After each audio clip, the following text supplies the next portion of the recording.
जय जगन्नाथ। मैं शिवानी चक्रवर्ती अपने चैनल बॉम कलिंग फूड टेल्स में आप सबका स्वागत करती हूँ। पिछले कुछ दिनों से हम आपके साथ जगन्नाथ मंदिर में जन्माष्टमी के बाद से भगवान के जो कृष्ण लीलाओं के वेश हो रहे हैं वो हम आपके साथ शेयर कर रहे हैं। तो उसी क्रम में आज हम लेकर आए हैं प्रभु श्री बलभद्र जी का प्रलंबासुर वध वेश। ये वेश इस चीज़ को दर्शाता है कि किस तरीके से प्रभु श्री बलराम जी ने प्रलंबासुर का वध किया था, और उसी स्मृति को याद करने के लिए प्रभु श्री बलभद्र जी इस वेश को धारण करते हैं। ये जो वेश है ये सिर्फ बलभद्र प्रभु धारण करते हैं, जगन्नाथ जी ये वेश धारण नहीं करते। इस वेश में प्रलंब नाम का एक राक्षस, इसकी मूर्ति जो होती है वो रत्न सिंहासन के ऊपर रखा जाता है, जो प्रलंबासुर है। और भगवान जी प्रभु श्री बलभद्र जी उसके शोल्डर के ऊपर, कंधे के ऊपर बैठे होते हैं और उसका वध करने के लिए उसके कंधे के ऊपर बैठे होते हैं। इसके पीछे की कहानी ये है कि जब प्रभु श्री कृष्ण और प्रभु श्री बलराम जी अपने गाय बछड़ों को लेकर यमुना के किनारे चराने के लिए लेके गए थे, तो कंस ने बहुत सारे राक्षसों को उसी बीच भेजा था। वकासुर, वत्सासुर, धनासुर, बहुत सारे मतलब असुर उस टाइम पे आए थे।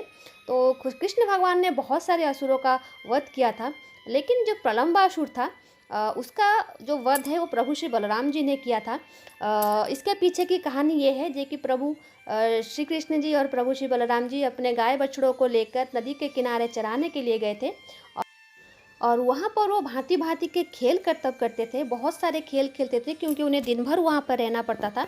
तो इसी क्रम में दोनों भाई अपने जो सखा सहोदर थे उनके साथ राजा प्रजा का खेल खेल रहे थे। श्री कृष्ण जी और प्रभु श्री बलराम जी राजा बने हुए थे, बाकी जो उनके सखा थे वो प्रजा बने हुए थे।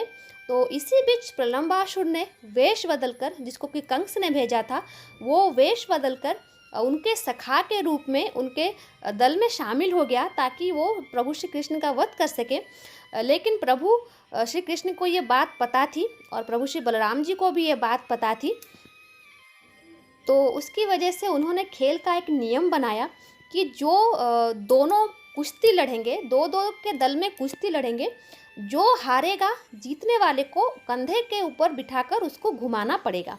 तो बलभद्र जी के साथ कुश्ती लड़ने के लिए प्रलंब को चुना गया, जो कि वेश बदल कर वहाँ पर था उनके दल में। तो इस कुश्ती के खेल में प्रलंबासुर ने जानबूझकर प्रभु श्री बलराम जी से हार गया ताकि वो कृष्ण ना सही प्रभु श्री बलराम जी को मार सकें। और बलराम जी को पहले से ही पता था कि वो एक असुर है, और जब बलराम जी को वो अपने कंधे पर उठाया तो वो अचानक से अपना स्वरूप बदलकर आसमान में उड़ने लगा ताकि वो बलभद्र जी को ऊपर से फेंक के मार सके।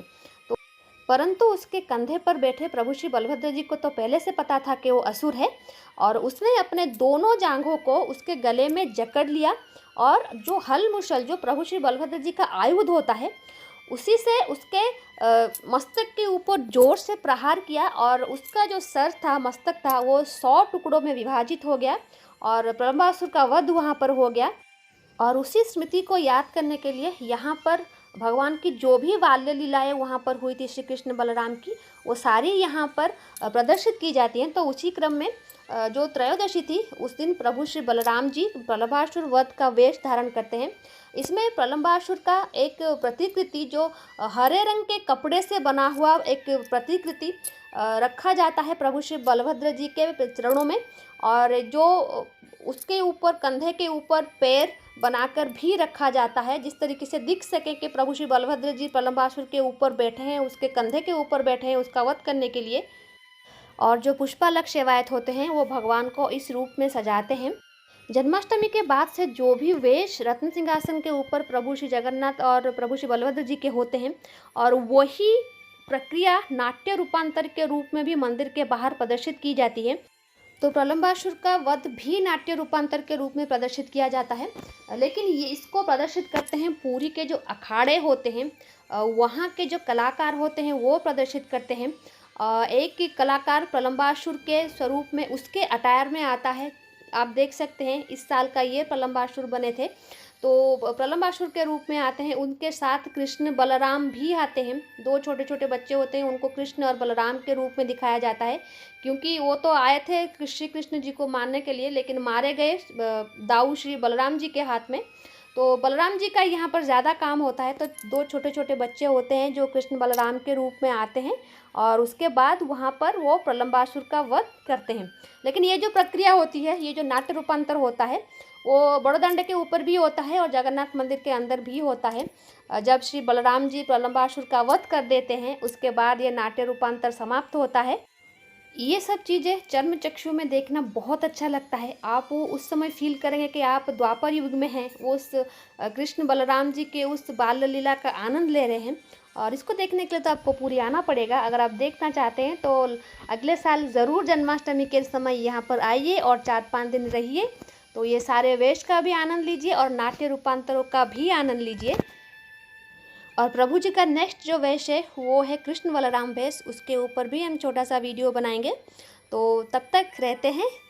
जय जगन्नाथ, जय माँ काली।